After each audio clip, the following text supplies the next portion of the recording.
Assalamualaikum warahmatullahi wabarakatuh. Waalaikumsalam warahmatullahi wabarakatuh. Alhamdulillah wassalatu wassalamu ala sayyidina Rasulillah sayyidina wa maulana Muhammad ibn Abdullah wa ala alihi wa sahbihi wa mawalah. La haula wa la quwwata illa billah, amma ba'du.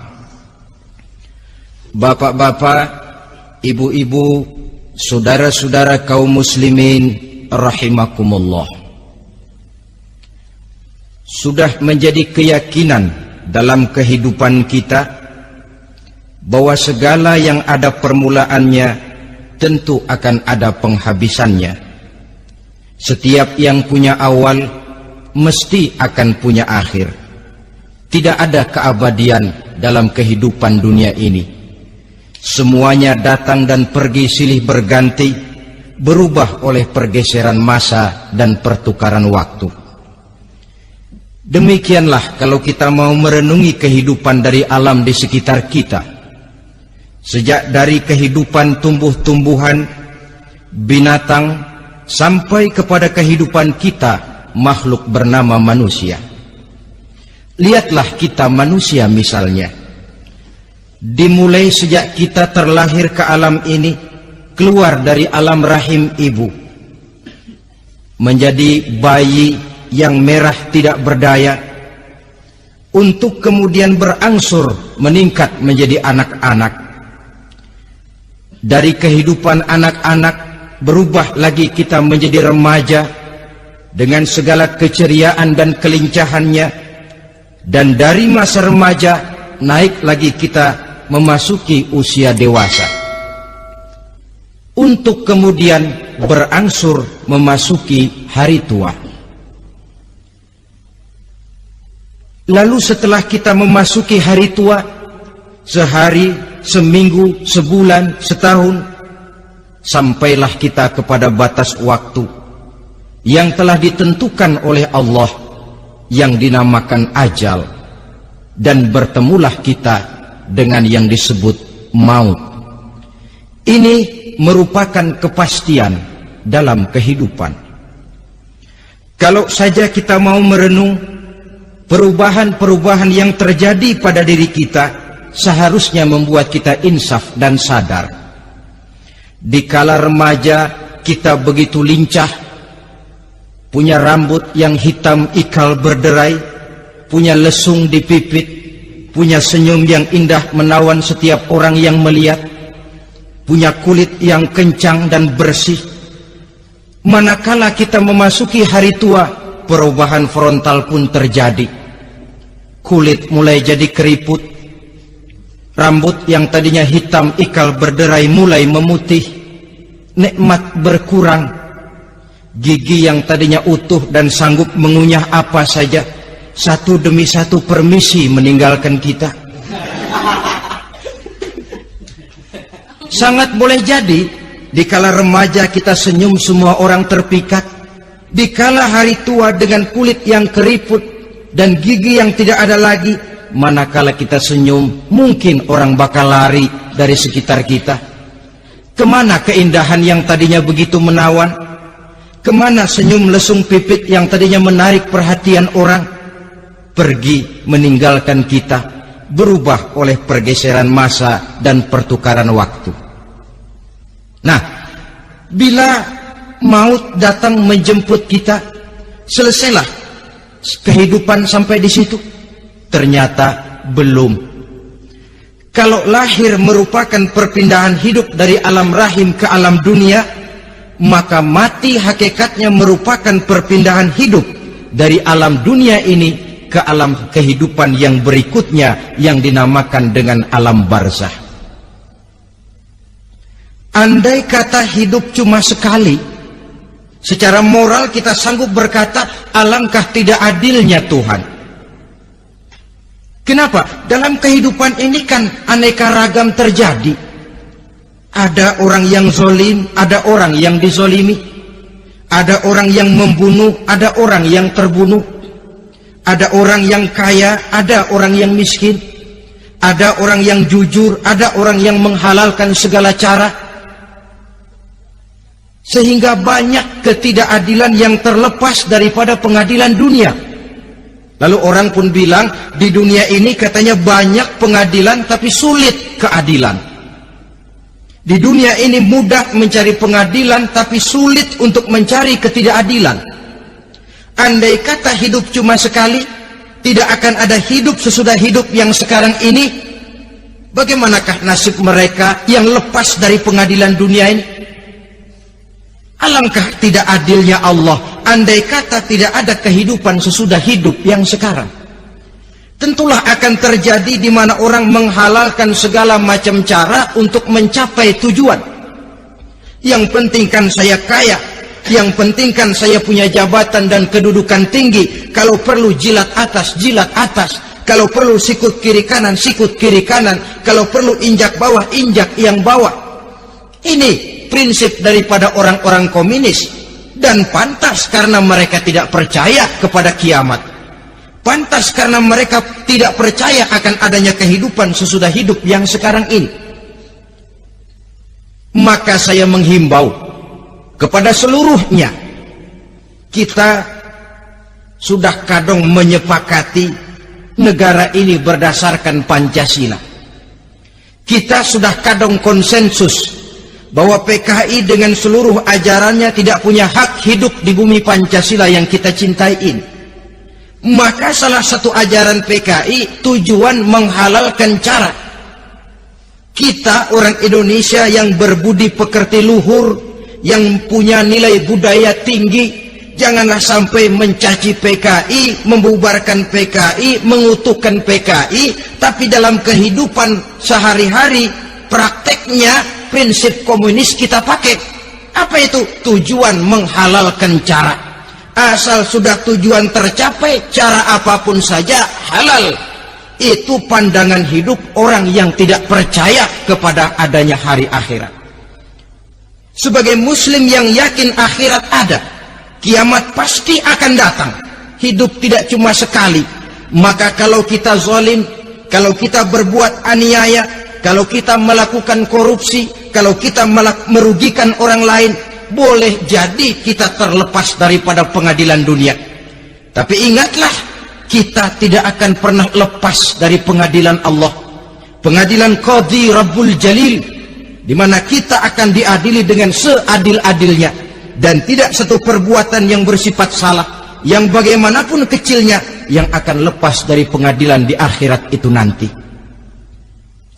Pantas saja kalau satu hari malaikat Jibril datang menasehati Rasulullah sallallahu alaihi wasallam, yang artinya juga menasehati kita semua. Apa kata malaikat Jibril kepada baginda Nabi? Ya Muhammad, ish ma syi'ta fa innaka mayyitun. Hai Muhammad, hiduplah semau kamu, tapi jangan lupa kamu pasti akan mati. Kalau memang dilarang tidak terlarang, dicegah tidak tercegah, kamu mau melaksanakan hidup menurut maumu sendiri, persilakan, hiduplah menurut mau dan gayamu. Tapi jangan lupa, fa innaka mayyitun, satu saat kau pasti bakal mati. Dan mati itu bukan akhir dari segalanya, dia babak baru bagi kehidupan selanjutnya. Silakan hidup menurut maumu, tapi jangan lupa kau pasti akan mati. Wa'mal ma syi'ta fa innaka majziyun bih. Kerjakan apa saja yang kamu mau. Kalau kau mau menghalalkan segala macam cara, persilahkan halalkan segala macam cara. Tapi jangan lupa kau akan mendapat balasan dari seluruh amal perbuatanmu. Wa ahbib ma syi'ta fa innaka mufariquhu. Dan cintailah apa saja yang mau kau cintai. Kau cintai anak istrimu, silahkan. Kau cintai harta bendamu, tafadhal. Kau cintai tanah airmu, kau cintai pangkat dan jabatanmu, persilahkan.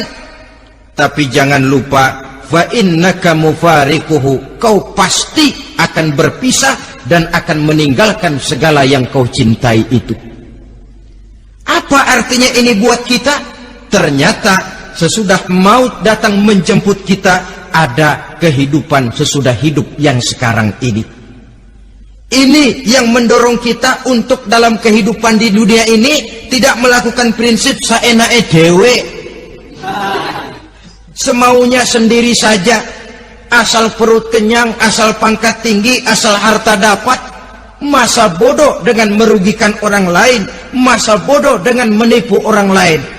Iku jenenge saenake dhewe. Muslim tidak diajarkan. Ingat manusia, setelah kau mati, setelah kiamat datang, kau akan dibangkitkan, kau akan dimintakan pertanggungan jawab tentang kehidupan yang sekarang ini. Saudara hadirin, oleh sebab itu kalau kita bicara soal kiamat, soal akhirat, ini memang masalah yang gaib, yang sepenuhnya tidak bisa dicernakan dengan kemampuan penalaran intelektual. Dasar di dalam membicarakan ini tidak lain adalah iman kita kepada Allah Subhanahu wa ta'ala. Bukan cuma zaman sekarang, dari zamannya Nabi. Orang itu kalau sudah bicara kiamat, bicara akhirat, ada yang ragu-ragu, ada yang menolak sama sekali. Bukan dari zaman sekarang, dari zaman dulu. Pernah kok satu saat Rasulullah itu dakwah menceritakan, saudara-saudara, akan terjadi kiamat di mana Allah akan membangkitkan manusia dari kuburnya untuk memintakan pertanggungan jawab.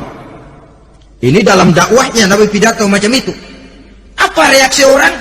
Yang beriman ya mantap, tapi yang tidak beriman, bajingan-bajingan Quraisy ini,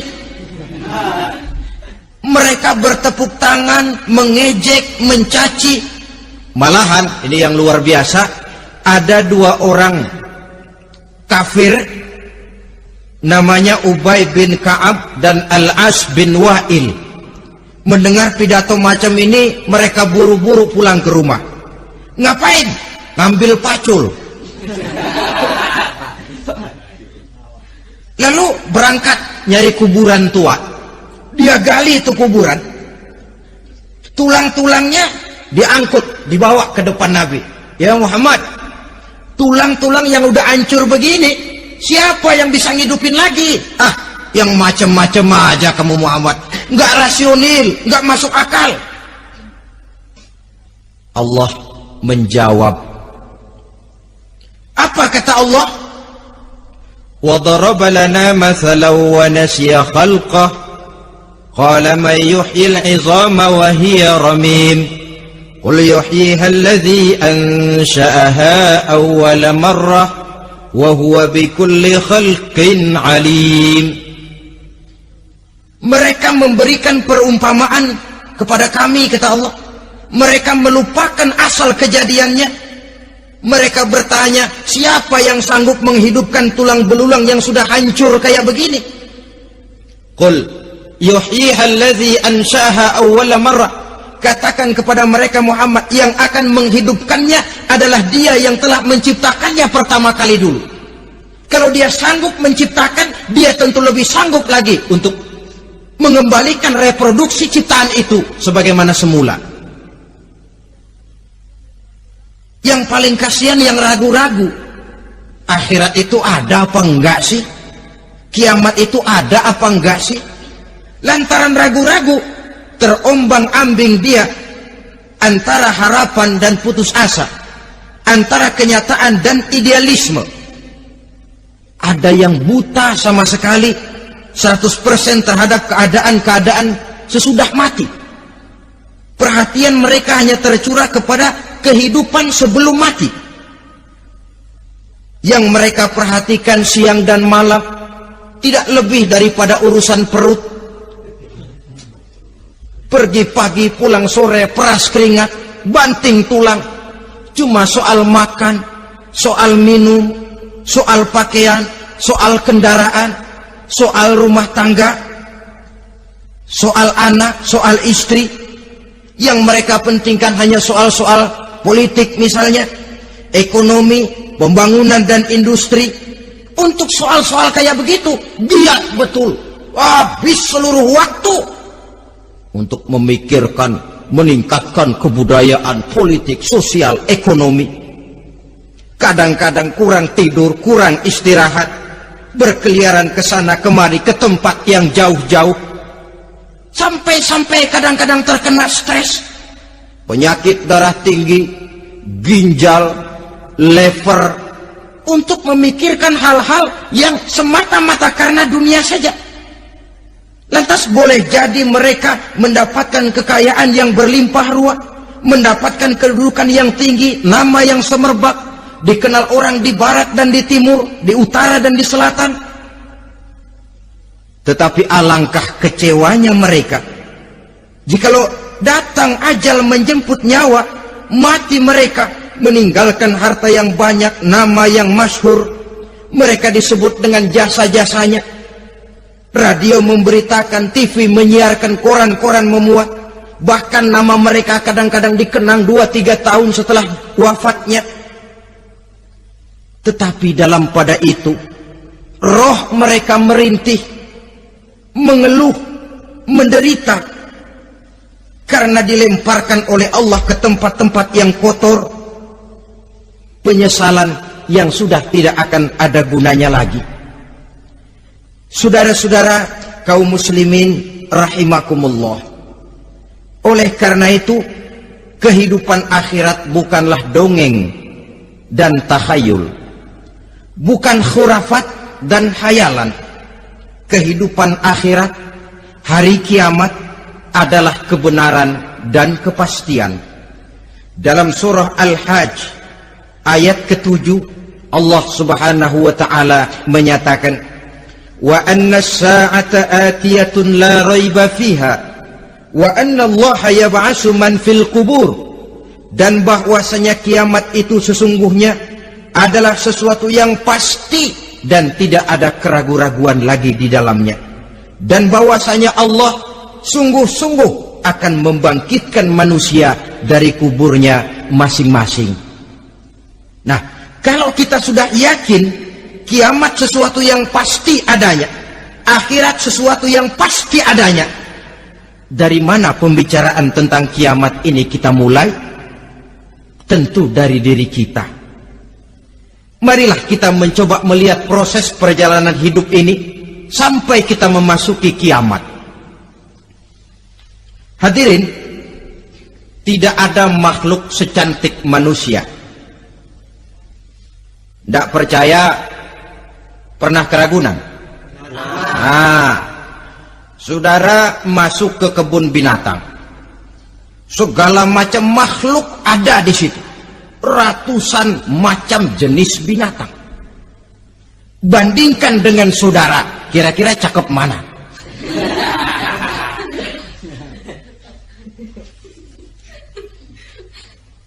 Dari seluruh makhluk yang diciptakan Allah itu, manusia fi ahsani taqwim, dalam bentuk yang paling sempurna, sejak susunan biologis sampai kemampuan berpikir. Biologis kita, ya Allah, diciptakan kita begini rupa, diberikan 2 kaki untuk berjalan, 2 tangan untuk bekerja, diberikan 2 mata, dua-duanya di depan. Pernah saudara mikir kalau mata kita yang satu di depan, yang satu di belakang? Rasanya nggak laku kacamata itu.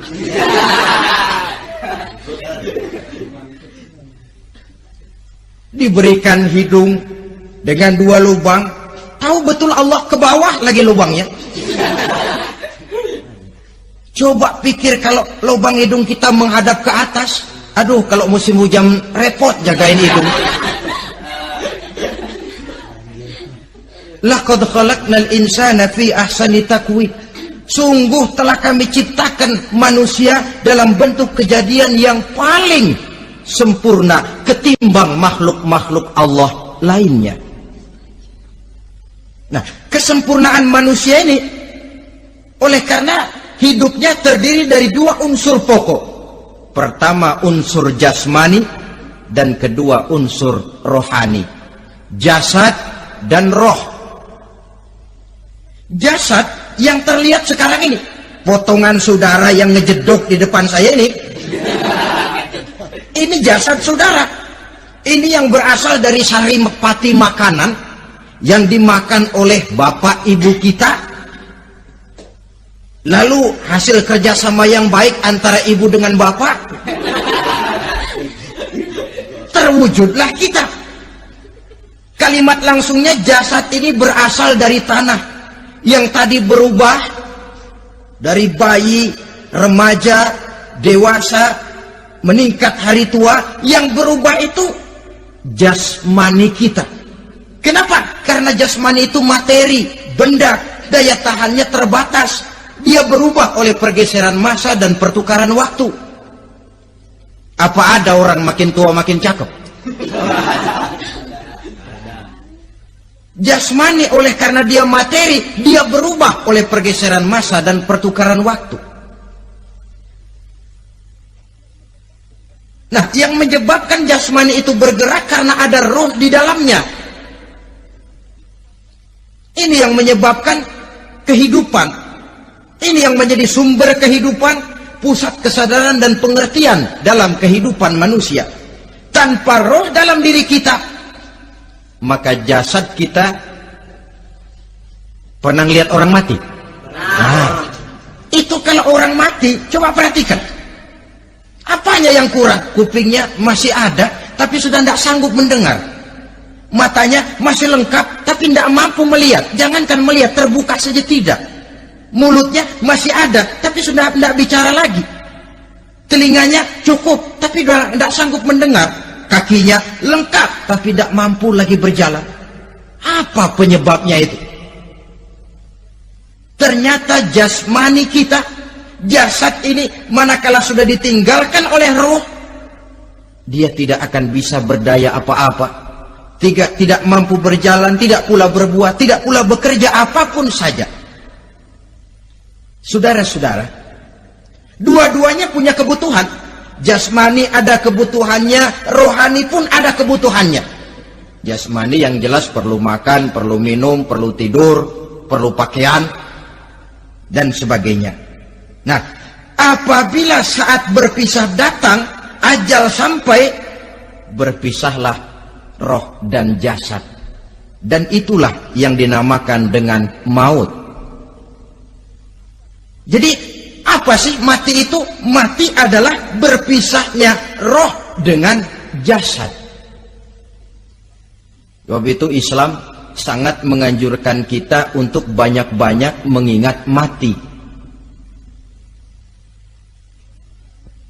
Bagaimana caranya mengingat mati? Pertama, mati itu kan pasti. Kira-kira yang hadir di sini ada yang nggak mati nggak kira-kira? Semuanya bakal mati kan? Berani?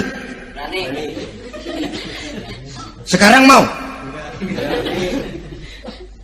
Saudara,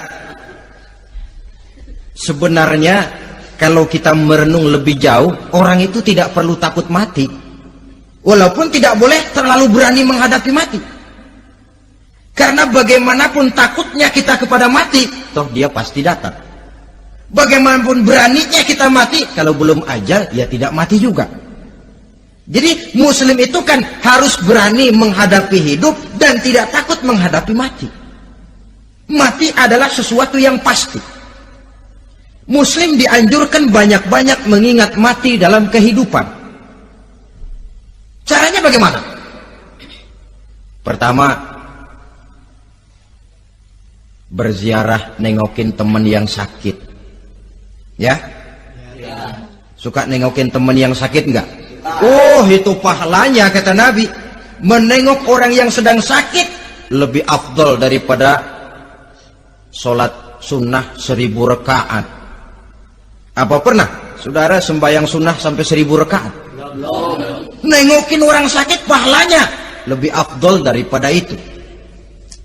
Kenapa menengoki orang sakit mengingatkan kita kepada mati? Iya ya.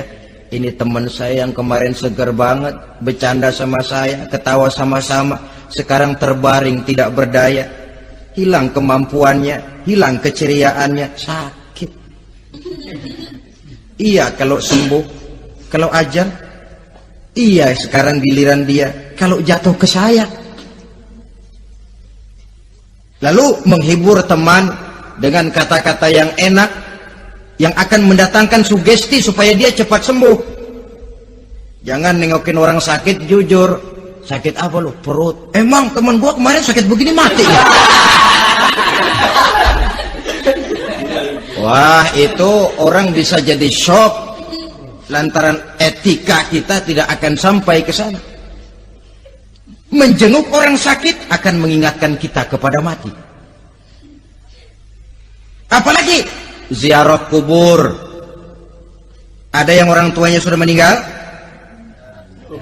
Nah, kalau ada, ya tidak bisa tiap hari, sekurang-kurangnya seminggu sekali. Jumat pagi misalnya, ziarah kita ke kubur. Sehingga kalau kita masuk kubur kan ada etikanya. Assalamualaikum ya ahlal kubur wa inna insyaallahu bikum lahiqun. Hai penduduk kubur, keselamatan bagi kamu dan kami yang masih hidup sekarang ini insyaallah pasti bakal nyusul kamu. Iya, yang kemarin gagah benar sekarang terbaring tanpa daya. Ini unggukan kuburannya.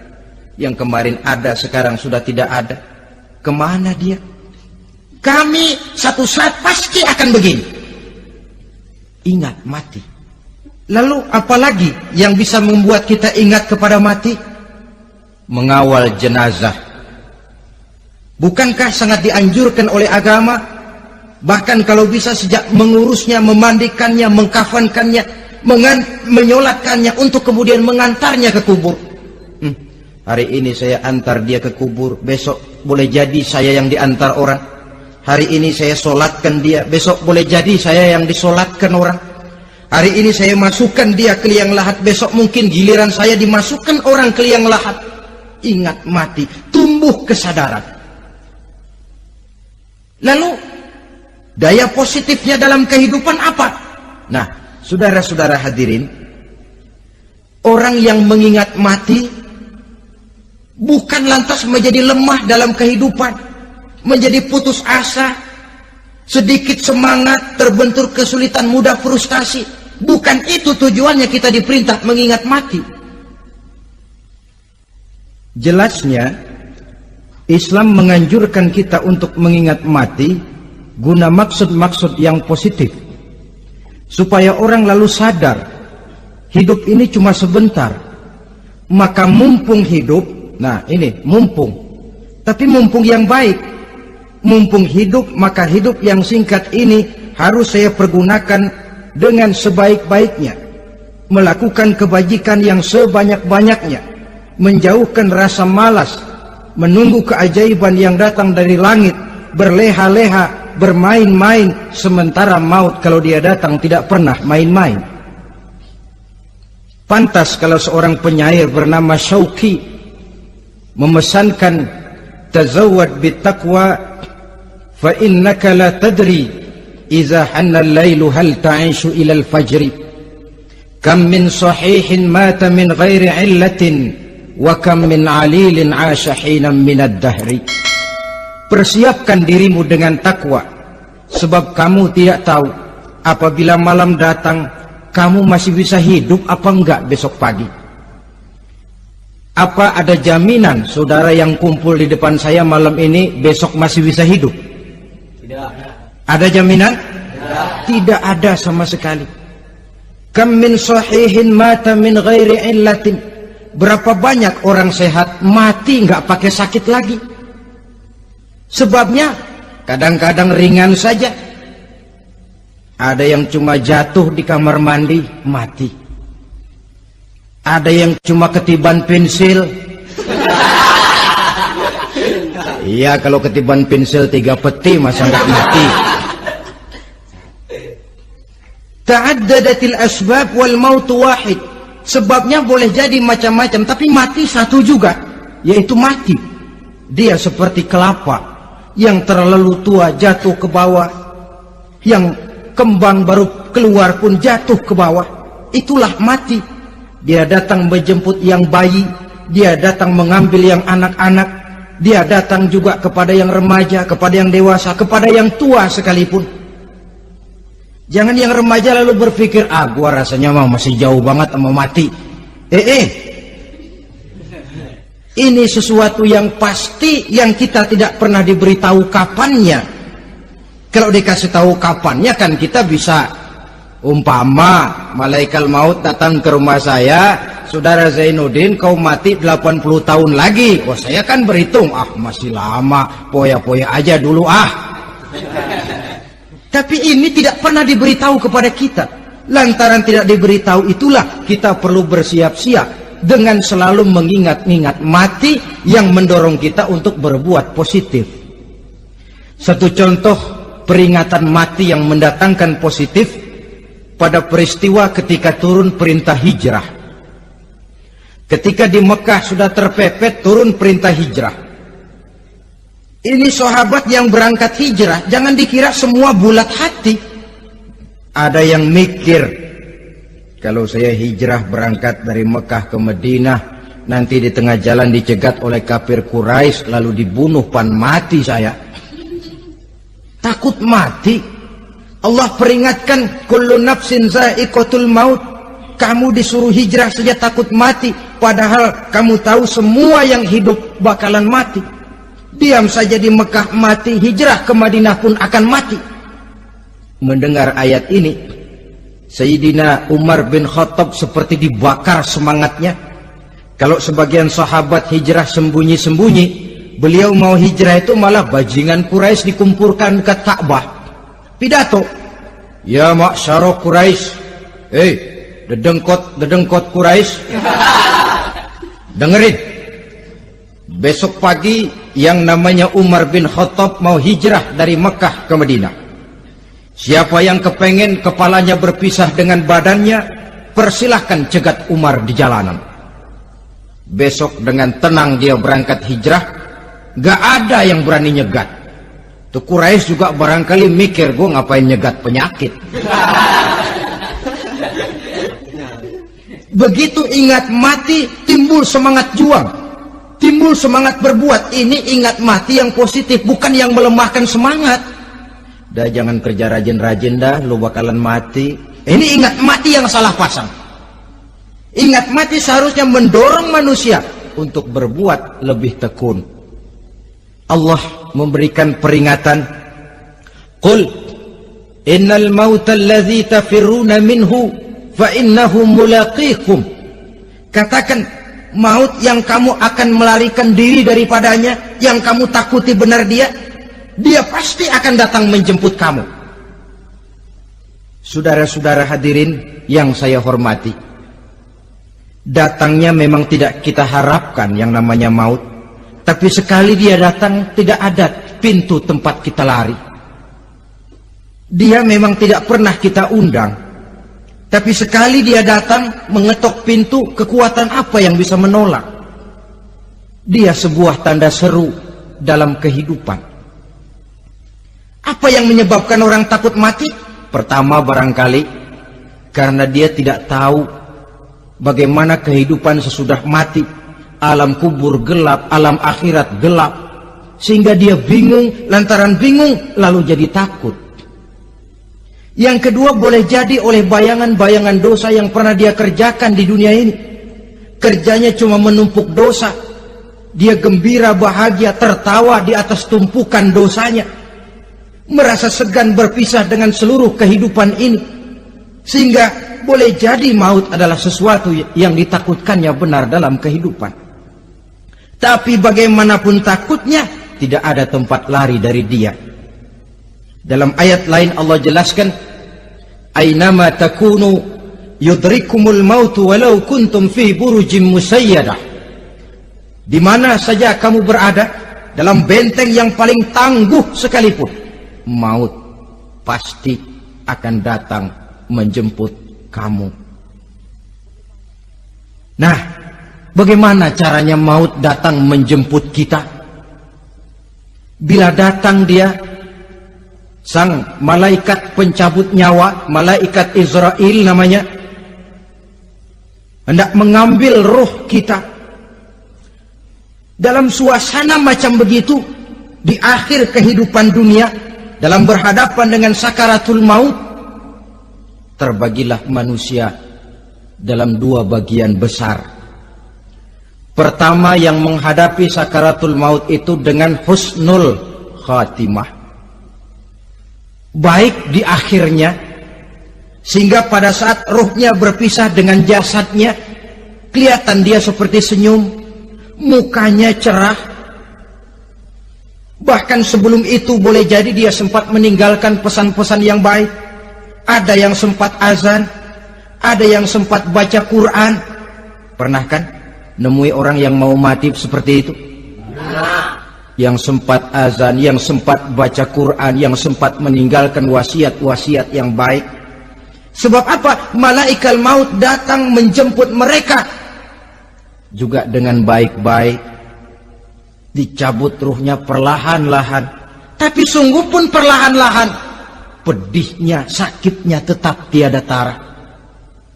Rasulullah Sallallahu Alaihi Wasallam, dikala beliau hendak berhadapan dengan sakaratul maut, diceritakan mencelupkan tangannya ke dalam gelas berisi air, lalu mengusapkannya ke muka beliau seraya berdoa, "Ya Allah, mudahkan saya dalam menghadapi sekarat ini."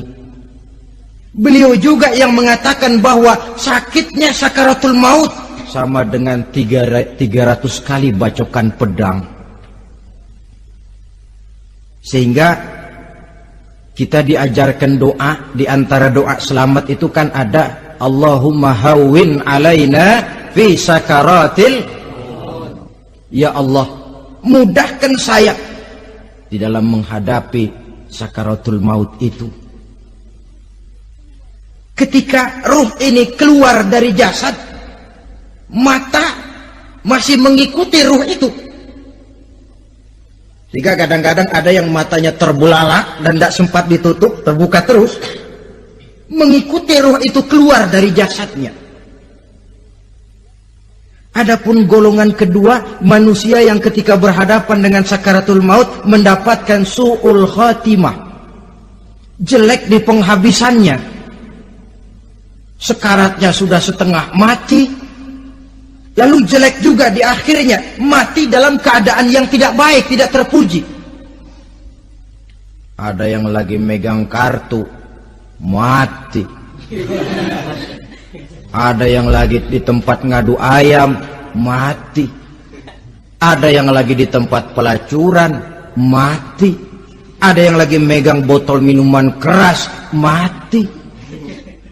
Nih barangkali malaikat maut gemes banget nariknya, lu bajingan, lu tarik terus kan. Mati su'ul khatimah. Makanya bagus itu. Kadang-kadang di majelis-majelis taklim kan sering dibaca, ya Allah biha, ya Allah biha, ya Allah bihusnil khatimah. Kan ada itu? Ada enggak? Saudara hadirin, mohon agar oleh Allah kita diberikan husnul khatimah, baik di saat ruh akan berpisah dengan jasad. Ini sesuatu yang pasti. Sang malaikat maut datang menjemput nyawa. Setelah ruh berpisah dari badan, maka tinggallah sang badan, ditangisi oleh semua yang kita tinggalkan. Sehingga kepada putrinya Fatimah, ketika malaikat maut datang hendak menjemput baginda Nabi, beliau berkata kepada anaknya, Fatimah, kamu tahu siapa yang datang? Saya tidak tahu, Bapak. Yang datang hadimul lazat, itu dia yang menghancurkan seluruh kesenangan dunia. Wa qati'u syahwat, yang memisahkan kita dengan seluruh yang kita cintai. Dia malaikat maut, Pak. Manakala jasad sudah ditinggalkan oleh roh, itulah yang dikerubungi orang. Anak menangis, istri menangis, orang tua bersedih, teman-teman merasa kehilangan, menangisi jasad. Diuruslah jasad kita, dimandikan sebagaimana mestinya, dikafankan dengan kain putih 3 lembar, itu yang hendak kita bawa kembali ke tempat asal kita. Pakaian sutra, jas yang mereknya Switzerland wool, kain yang Samarinda, sepatu yang Belly atau Beltoni, jam tangan yang Rolex, kendaraan yang serba mewah, tidak ada yang menyertai kita. Kain putih 3 lembar itu saja lagi. Demi setelah dikafankan, dibujurkan kita menghadap ke arah kiblat, orang banyak pun datang menyolatkan kita dengan 4 takbir, diiringi dengan doa. Lalu upacara pelepasan, berangkat kita meninggalkan anak, istri, suami, kampung halaman, tanah air, bahkan alam dunia ini. Selamat tinggal alam dan seluruh isinya. Tinggallah yang tinggal. Saya akan kembali ke tempat asal dari mana saya datang, untuk kembali mempertanggungjawabkan seluruh perbuatan saya dalam kehidupan ini. Manakala upacara pelepasan selesailah sudah, dimasukkan kita ke keranda jenazah, digotong orang, bismillah wa ala millati rasulillah, dibawa ke tempat peristirahatan terakhir katanya. Padahal dulu kalau mau kita istirahat, ke villa lah kita, ke Bali lah kita, ke Hong Kong lah kita, ke tempat-tempat tamasya yang indah. Oh, rupanya akan sampai juga perjalanan menuju tempat peristirahatan terakhir, yang luasnya tidak akan lebih dari 2 kali 1 meter. Diusung orang kita, diantarkan orang banyak. Manakala sampai ke atas liang lahat, pengusung jenazah dibuka, diturunkan kita ke liang lahat, dibaringkan. Gumpalan tanah akan jadi bantal kita. Muka dibuka, dihadapkan ke arah kiblat. Setelah itu ditutup liang lahat kita dengan kayu. Masih belum kurang, diuruk dengan tanah. Yang menguruk orang-orang yang tadinya mencintai kita, menyayangi kita. Tapi ketika jasad sudah ditinggalkan ruh, habis rupanya cintanya. Coba jasad kalau sudah ditinggalkan ruh, 3 hari aja di rumah, serem. Ya mayit, siapa yang betah nemenin mayit? Lalu bila upacara pemakaman selesai, maka berusahalah semuanya. Para pengantar akan kembali ke rumahnya masing-masing. Maka masuk kita ke alam kehidupan, yaitu yang disebut alam barzah atau alam kubur. Apa selesai hidup sampai di situ? Tidak. Hanya beberapa langkah setelah yang mengantar kita pulang. Diriwayatkan dalam hadis Bukhari dan Muslim, bila seseorang sudah diletakkan di kuburnya, lalu yang mengantar kembali pulang, maka roh si mayit akan dapat mendengar bunyi terompah orang yang pulang itu. Bunyi terompahnya terdengar. Datang 2 malaikat menanyakan dia dengan pertanyaan-pertanyaan yang kalau bisa dijawab dengan betul. 2 malaikat yang bernama Munkar Nakir akan bilang, jawabanmu betul. Tenanglah kau di sini, naumatal arus. Tidurlah kau di sini seperti tidurnya pengantin. Orang yang baik-baik di alam kuburnya akan mendapat nikmat kubur. Sehingga masa penantian yang lama, sebab jangan lupa, kita masuk ke kubur itu kan menunggu sampai datangnya hari kiamat. Jadi kalau kiamat umpama masih 1000 tahun lagi, ya 1000 tahun kita menunggu. Orang yang baik-baik penantian di alam kubur, kata malaikat, naumatal arus. Tidurlah kamu seperti tidurnya pengantin. Bagaimana sih tidurnya pengantin? Nggak berasa. Iya, kata anak sekarang, endah aja udah. Begitu menerusin pagi, kata lakinya, malam sebentar bener ya Neng. Sebentar betul katanya malam. Ya tentu saja tidak terasa. Kenapa? Dia tidak pernah memikirkan waktu. terbawa oleh kenikmatan dan kelezatan yang dirasakannya dalam kehidupan. Tapi orang kafir, orang yang dosanya bertumpuk, tidak sanggup menjawab pertanyaan dua orang malaikat, maka dia akan mendapat azab di alam kuburnya terus menerus siang dan malam sampai datangnya hari kiamat. Ibarat maling ayam ketangkep, belum masuk pengadilan udah digebugin duluan. Kan begitu kan? Ada maling ayam nggak di sini? Nah, itu yang nyaut tadi pengalaman itu. Di sidang belum divonis, belum digebugin babak belur.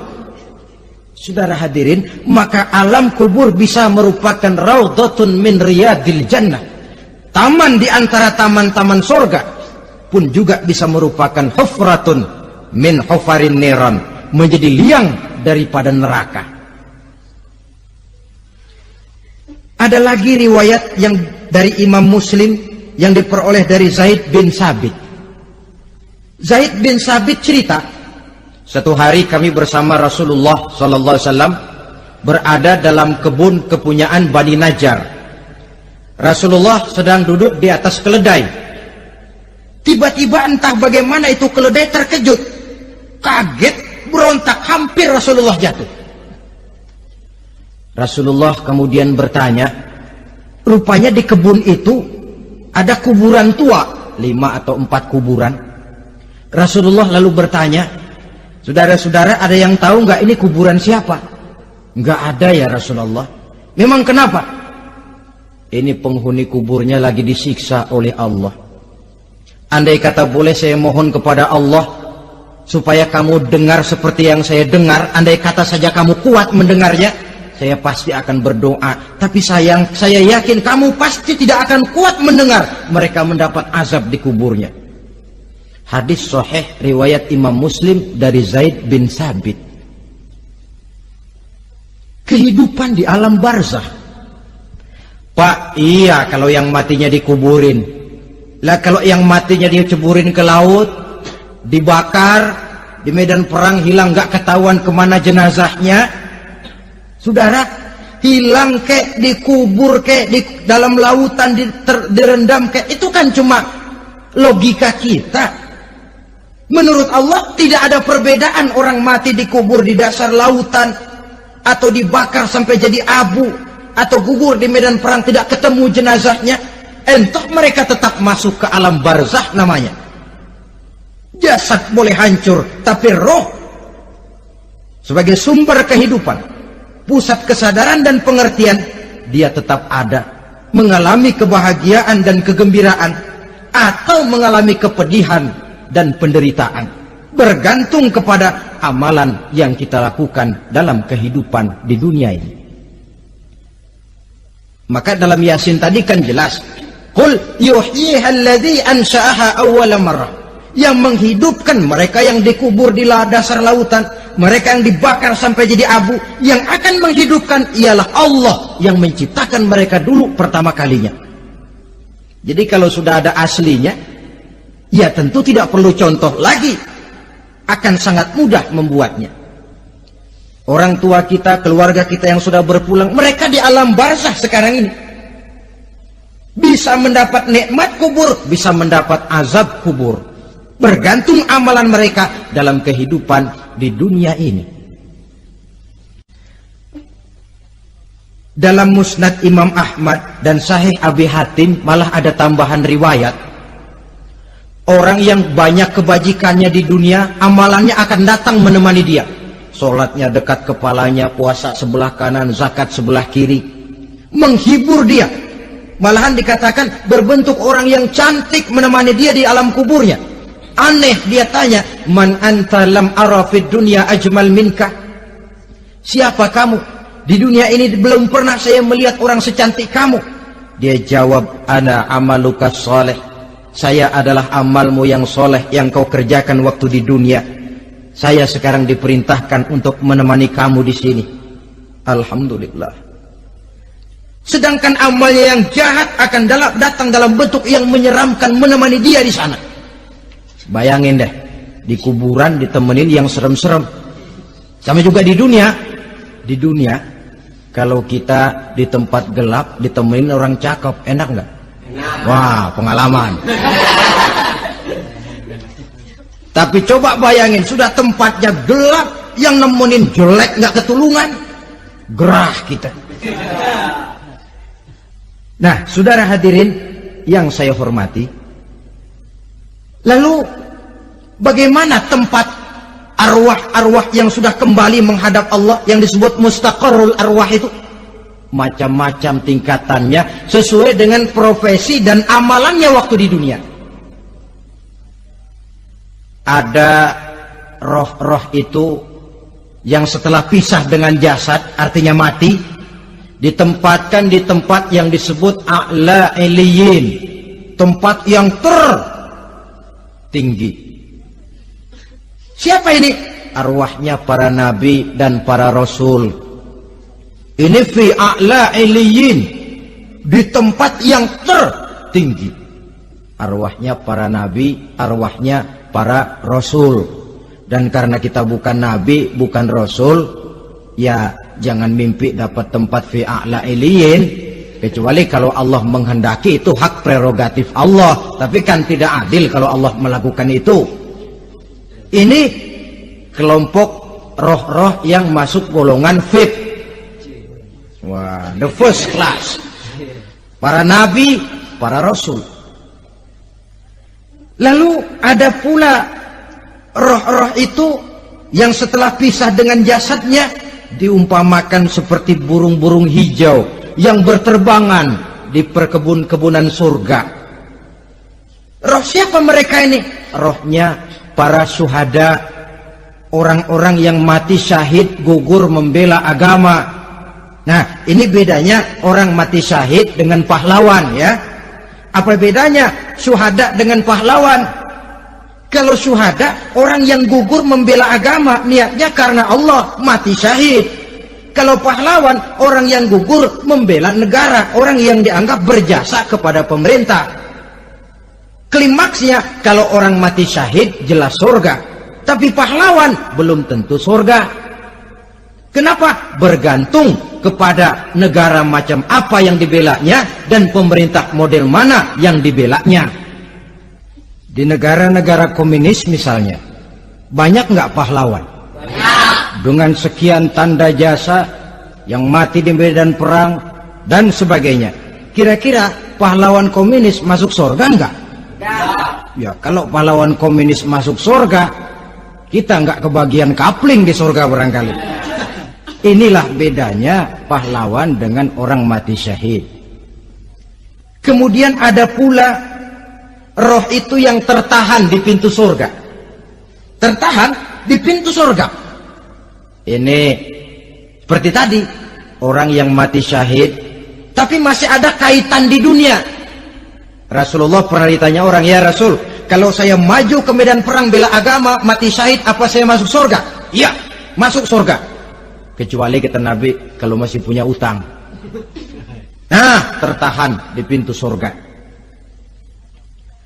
Ada pula roh itu yang tertahan di alam kuburnya. Ini umumnya seperti tadi itu. Ada mempunyai dosa, mempunyai kesalahan, sehingga merasakan azab kubur. Ada juga roh itu yang tertahan di permukaan bumi. Mereka yang dalam hidup selalu menumpuk dosa-dosa yang besar, meninggal sebelum keburu untuk bertaubat. Saudara hadirin yang saya hormati, inilah yang kita khawatirkan. Sebab jikalau pada saat roh sudah datang, jikalau saatnya roh datang berpisah dengan jasad, menemukan sakaratul maut, saat itu taubat sudah tidak akan ada gunanya lagi. Masuk ke alam kubur, mendapat azab kubur sampai datangnya hari kiamat. Berapa lama di alam kubur ini? Menunggulah kita sampai datang saatnya kiamat. Nah, saudara-saudara, apa tanda-tanda hari kiamat? Kapan dia akan datang?